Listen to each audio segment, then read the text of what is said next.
NCERT പാഠപുസ്തകത്തിലെ കോടതി വിമർശനത്തിന് പിന്നാലെ കരിമ്പട്ടികയിലായ വിദ്യാഭ്യാസ വിദഗ്ധർ സുപ്രീം കോടതിയിൽ.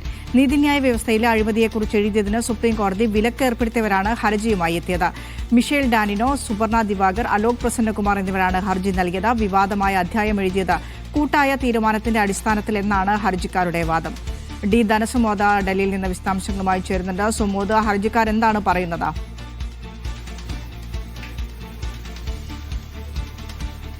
വിനിഷ, തങ്ങൾക്ക് ചില കാര്യങ്ങൾ പറയാനുണ്ട്, തങ്ങളുടെ ഭാഗം ന്യായീകരിക്കേണ്ടതുണ്ട് എന്നുള്ള ചൂണ്ടിക്കാട്ടിയാണ് ഈ 3 അക്കാദമിഷ്യന്മാരും സുപ്രീം കോടതിയിലെത്തിയിരിക്കുന്നത്. ഇതിൽ പൊളിറ്റിക്കൽ സയൻസ് പാഠപുസ്തകത്തിലാണ് ജുഡീഷ്യറിയിലെ അഴിമതി സംബന്ധിച്ച വിവരമുണ്ടായിരുന്നത്. അത് പാഠപുസ്തകം കുട്ടികൾ പഠിക്കുമ്പോൾ അവർ ഈ ജുഡീഷ്യറിയിലെ പാഠപുസ്തകങ്ങളിൽ അഴിമതി എന്ന രീതിയിൽ കാര്യങ്ങൾ പറയുമ്പോൾ ജുഡീഷ്യറിയെക്കുറിച്ച് ഒരു തെറ്റായ ധാരണയായിരിക്കും ഇളം മനസ്സുകളിലേക്ക് അടിച്ചേൽപ്പിക്കുക. അതുകൊണ്ട് ഒരു കാരണവശാലും ഇത് അംഗീകരിക്കാനാവില്ല എന്ന് ചൂണ്ടിക്കാട്ടിയാണ് ആ പാഠഭാഗം റദ്ദ് ചെയ്യുകയും ഈ പാഠഭാഗം തയ്യാറാക്കിയവരെ കരിമ്പട്ടികയിൽ ഉൾപ്പെടുത്തുകയും ചെയ്തത്. ഒരു കാരണവശാലും ഇനി പൊതുമേഖലാ സ്ഥാപനങ്ങളോ അല്ലെങ്കിൽ ഏതെങ്കിലും തരത്തിലുള്ള സർക്കാരിൻ്റെതായ അക്കാദമിക് ഇടപാടുകളിലോ ഇവർ ഈ 3 പേരും ഉണ്ടാകാൻ പാടില്ല എന്ന് ചൂണ്ടിക്കാട്ടിയാണ് ഇവരെ കരിമ്പട്ടികയിൽ ഉൾപ്പെടുത്തിയത്.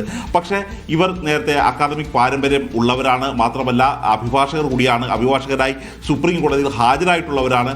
അവരോട് ഒരു വാക്ക് പോലും പറയാതെ ഉള്ള ഒരു പ്രവർത്തനമാണ് സുപ്രീം കോടതിയുടെ ഭാഗത്തു നിന്നുണ്ടായത് എന്നുള്ളൊരു കാര്യമാണ് വാദിച്ചത്. അങ്ങനെയാണെങ്കിൽ ഇത് വീണ്ടും ഈ സുപ്രീം കോടതിക്കെതിരെയുള്ള ഇത്തരത്തിലുള്ള വിമർശനങ്ങൾ അതിനുവേണ്ടിയാണോ നിങ്ങൾ നിൽക്കുന്നത് എന്ന് അഭിഭാഷകരോട് സുപ്രീം കോടതി ചോദിച്ചിരുന്നു. സുപ്രീം കോടതി കടുത്ത അതൃപ്തിയാണ് ഇന്നും രേഖപ്പെടുത്തിയത്.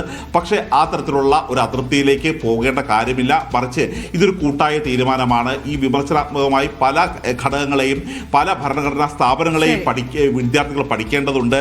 തെരഞ്ഞെടുപ്പ് കമ്മീഷൻ അടക്കം, ലെജിസ്ലേറ്റീവ് സഭ അടക്കം പഠിക്കേണ്ടത് അതിൻ്റെ ഭാഗമായി കൂട്ടായ ഒരു പ്രവർത്തനത്തിന്റെ ഭാഗമായിട്ട് വന്നതാണ്, മനഃപൂർവ്വമല്ല. ഇത് വ്യക്തിപരമായി കാണരുത് എന്ന അഭിപ്രായമാണ് ഇവർ സുപ്രീം കോടതിയുടെ മുമ്പാകെ വെച്ചത്.